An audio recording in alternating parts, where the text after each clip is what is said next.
first time in the history of lethal injections in the state of Tennessee, a court has ordered the state to disclose the identities of those people who are involved in the lethal injection process. This is an abuse of discretion, and that order compelling the discovery should be vacated. In this case, should be remanded for further proceedings. Your Honor, because in this context, this is a lawsuit brought under the 8th Amendment of the United States Constitution, as well as Article 1, Section 16 of the Tennessee Constitution. Under those provisions, condemned inmates do not have, nor have they ever had, the right or the ability to supervise the manner in which their executions are carried out. It's never existed in the entire history of this state or of the United States.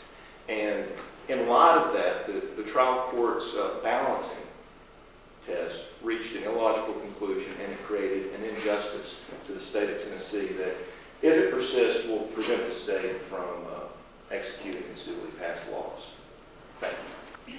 Having examined the Public Records Act and prior Tennessee decisions, we conclude that the law enforcement privilege has not previously been adopted as a common law privilege in Tennessee and should not be adopted herein.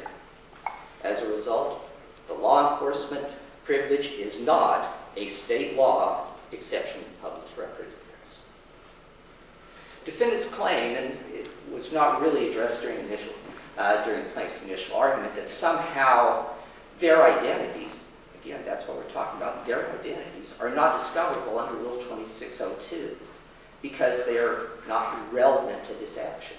Clearly they are, and the Chancery Court found that they are. That information, which is explicitly made discoverable by the rule itself, by the clear terms of Rule 2602, it's also information which is clearly relevant to the allegations contained in plaintiff's complaint. And I think it's very important. I think, Your Honor, is a very, very important question there, because the extent to which the protective order protects the identities of these people is actually quite extensive. Not only can the plaintiffs not reveal this information to the public, which is the interest protected under 10.7.504H, that interest is totally protected under it. The protective order prevents us from even disclosing this information to our own clients. There is no executioner's privilege recognized under the common